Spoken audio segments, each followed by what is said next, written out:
Dito naglaro ako sa RG at ginamit ko si Karina. At dito unahin ko muna ang blue buff at syempre, susunod na din natin ang red buff. Dito level 3 na ako at nakita namin si Hyrule sa bot lane kaya ito ang mga nangyari.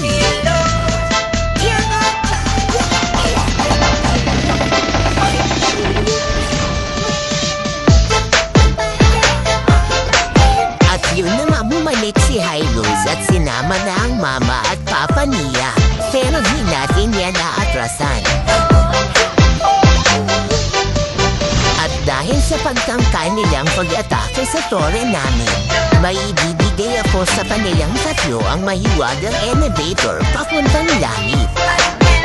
At dito habang nagte-turtle kami ni Atlas, ang papa ni Hyrule na si Harley may binabalak na naman na masama.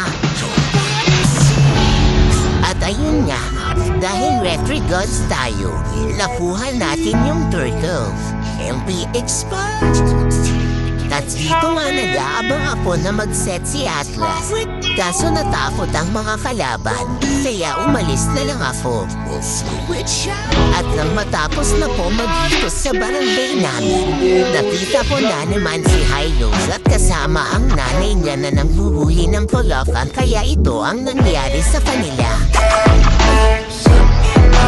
Ay sorry mali pala, bali si Mia nang pala na bigyan natin ng ticket pa Saudi Arabia dahil naglakad na lang si Hyrule pabalik sa bahay nila.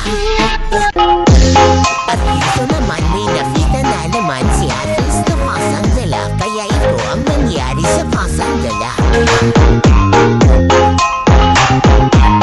At dito mga guard dahil masakit na yung pangako kakasalita, panuurin mo na ng hangang dulo. Wait lang mga guard, dahil dito kayo matigas, sige na tatapusin na ang voice over the mountain mo hanggang dulo. At dito lumitaw si Harley Shake sa mapa ko, kaya pinatikim natin sa kanya ang isang hit combo tapon basura. At dito naman, nagulat ako kay Harley Shake kaya ito ang napala niya sa pangbubulat niya sa akin. Nadamay patuloy si Mia sa patiket papuntang Damam. Nakita ko ang mga kasama ko na nagkakagulo sa Lord kaya niresbakan ko. Kaya napites to si Nana at Mia kaso panoorin nyo ang susunod na mangyayari. Dito lumabas si Harley sa damo kaya pinauwi natin siya. At ang magandang balita na puha pa natin ang Lord at dahil malakas ako, kinauwi ko na din sila Mia at Nana sa Bacolod City.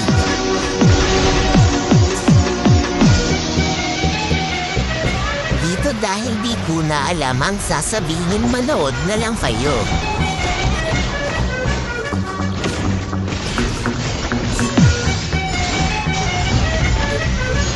Dito dahil naawa na ako kay Atlas, kinulungan ko na siya sa tatlong nangbubuli sa kanya. Sa di naasahan, napitas pa silang tatlo. At dito, balak ko lang sana mag-clear ng minion.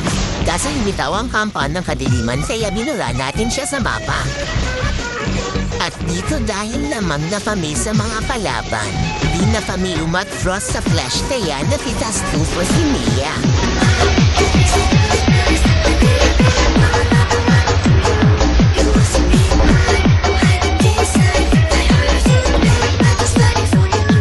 At dito naman nag-contest sa kami sa Lord kaso wala pa akong retro pero dahil magaling ako mang-agaw na agaw ko ang Lord.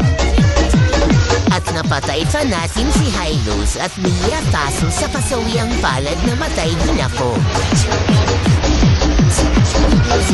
At dahil sa ginawa ko napapag-push na ang mga kasama ko kaya natapos na namin ang laban.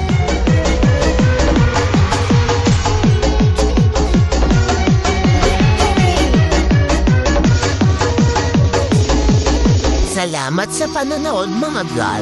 Huwag niyo kalimutan mag-follow sa page ko.